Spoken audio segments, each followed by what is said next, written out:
She didn't cry loudly like most kittens. Her voice was so soft that the wind almost carried it away. But if you watched closely, you could see it. The tiny tremble in her whiskers, the shake in her little body, the sadness in her round eyes. She sat near the back of the alley, behind a box that was too cold to be a home and too small to hide her loneliness. She didn't ask for food first. She didn't beg for attention. She only wanted someone to notice she existed. So I sat down near her, not close, not touching, just close enough for her heart to know, I see you. And slowly her tiny head lifted, her eyes softened.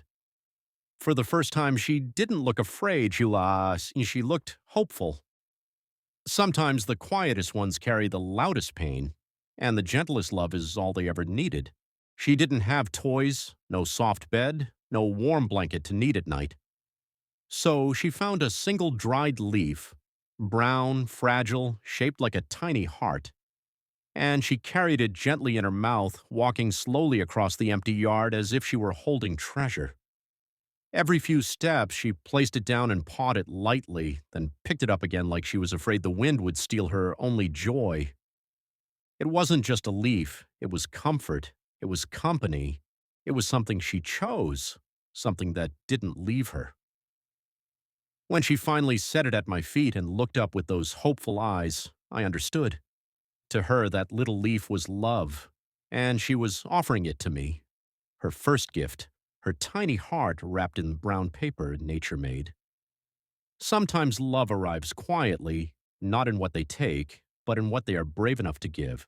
Morning crept across the street slowly, touching rooftops, sliding down walls, and finally spilling into the quiet corner where she lay curled like a tiny forgotten dream. Her fur was cold, her body curled tight the way hearts curl when life has been unkind. Then sunlight found her, a gentle golden ribbon warming her back, soft like a promise the world almost forgot to keep. At first she didn't move. She wasn't used to comfort arriving without warning, but as the light grew warmer, her small body began to uncurl, slowly, like a flower learning morning for the first time. She stretched one paw forward, then the other. A tiny yawn escaped, not the kind from sleep, but the kind that comes when a soul finally breathes. And for a moment the world paused. No cars, no noise, just a little cat and a sunbeam finding each other in silence. She closed her eyes, and in that warmth, she didn't feel alone. Sometimes healing begins not with hands or food or shelter, but with sunshine and the courage to believe that gentle things can touch you too. She stood at the edge of the doorway, tiny paws pressed against the ground like she was holding the earth for courage. Inside was warmth, but the world had never given her warmth before. Every soft thing in her life had always turned sharp. So she hesitated. One breath, one blink, one quiet wish. Then she lifted her paw and took one small step inside.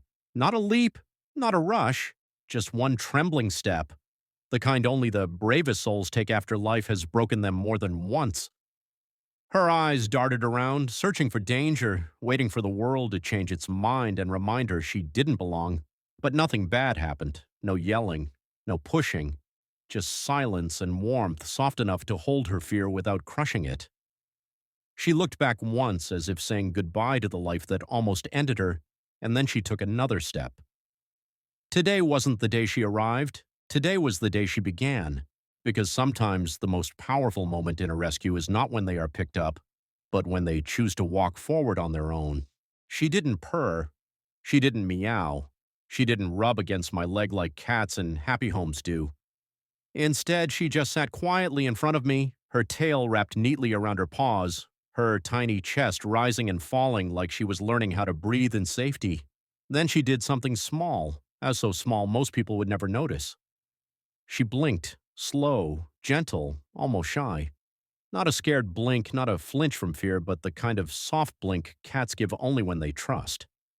If love had a sound, it would be silence like this. If hope had a language, it would live in eyes like hers. She didn't need to speak. She didn't need to move. That slow blink was everything.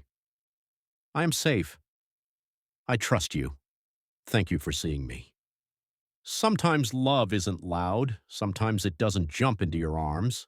Sometimes it arrives softly with nothing but a quiet blink from a soul learning it finally belongs.